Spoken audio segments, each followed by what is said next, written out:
I want to become rich, being the eldest member in the family, in the 6 siblings. Always running in the mind to become rich. And now my legs are burning in that hot sand. And mom is going to beat me anyway. So I said, you know what, I will try one more time and I'll go and tell the truth. So this time I did it, that scoop, I did not get anything. But somehow, looking at empty palms, I got kind of happiness and confidence. Rakesh, you got the lesson to become rich.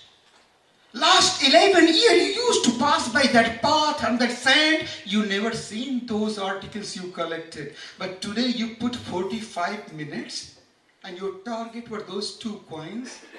But you did not get them, but you got so many things. So I got the lesson to become rich.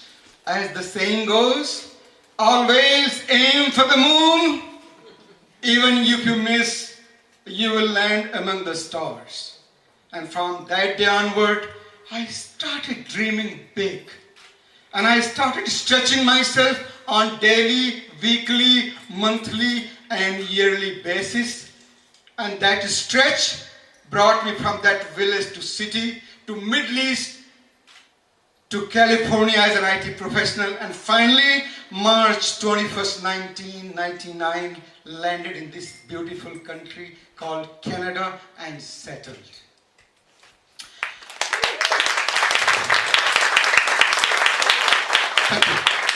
Life started moving, got into IT job. After a few years got married, had first son. And I still remember very vividly, it was my 35th birthday. And some of my friends, they came to pay a surprise visit to celebrate my birthday. Some cake cutting, drinks, food. But that night I couldn't sleep. I'm already 35. Soon I'll be 70, 80, 90, 100, dead and gone. Is that all about life? I said no. Second morning I woke up, asked my parents, my wife and 2-year-old son, I want to go to Cuba to find the purpose of my life. In few weeks, I was in Cuba. And used to get up late in the morning after the last night hangover. Go to ocean, take few dips, come back and have couple of beers. And used to lie down on those white soft towels and used to write. And I wrote 1700 pages in 1 week. My vacation over. I extended my vacation. And while I started reading those pages, to my surprise, I came to know, Rakesh, you are the happiest when you help others to find their potential. I said, I found my purpose. And I decided to become a billionaire, not in dollars, rather reaching out to billion people to help them in some way before my last breath. Now, before helping others, I need to help myself, my family here and family in India. So I said, I remember that story, my coin story, let's stretch. What I need to have that freedom. So I decided, I'm 35, next 10 years, let's retire on my 45th birthday, financially. So I said, what I need? So I made my life very simple. 3 things. Pay off my house, put down $100,000 for each kid when they are born for their educational funds, and find some way $5,000 to $6,000 coming without working. I did some rough calculation. I needed $2.5 million in next 10 years. Came back to Toronto with that plan. Used to work TD Bank as an Oracle database administrator, IT job. Used to get around $90,000 full-time job after taxes, around $4,600 some change. And that was my expenses. And I needed $250,000 to save every year to fulfill my target.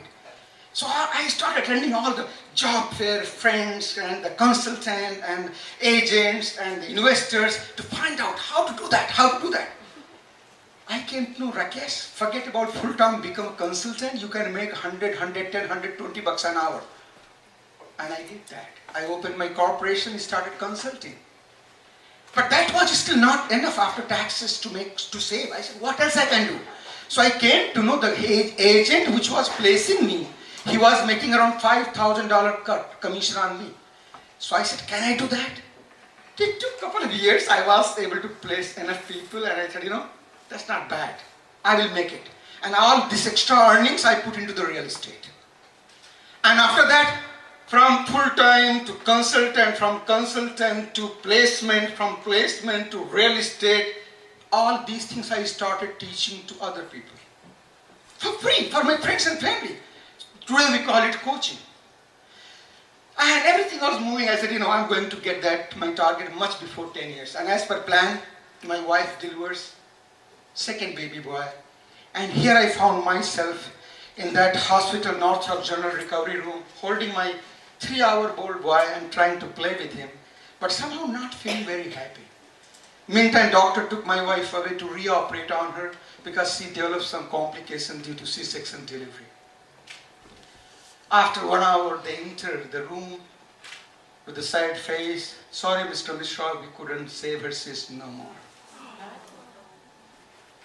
I lost the strength in my feet, sat down, nurse took the baby away, and in 1 hour I was standing in that room next to my dead wife.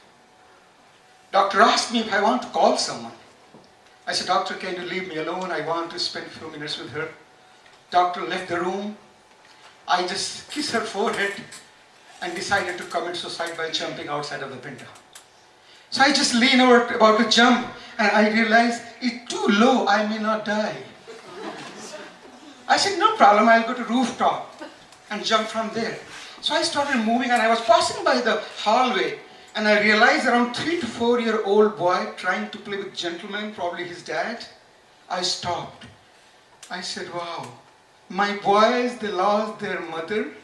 Though my wife tried to save her life till the last moment, but she has no choice. But I have a choice. Either finish myself and make my babies orphan, or live for them. So I chose the later part and rushed to that newborn section, hold my baby and cried. And soon, formalities and rituals got over, and life started moving. I started raising my boys. 3.5 years passed. I still remember it very vividly. My eldest son becomes 7-year-old, and it was Mother's Day. And he comes home with the Mother's Day card which reads, Papa, we love you. Can you bring us a mother? I talked to him. I said, my dear son, can you give me 1 year? So before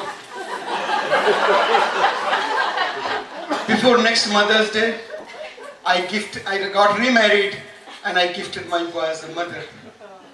And now I have a third son with my second wife, and life started moving, and I started living. But I said, what to do now? So I decided to give all my time to my boys and my wife, and I will work from home, and everything is okay. But what do next? Again, I remember that coin story. I said, let's stretch once again and set something for next 10 years.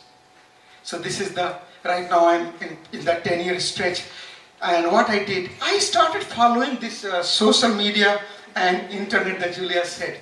I started learning the engines, how the engines really works to make money. LinkedIn, YouTube, Facebook.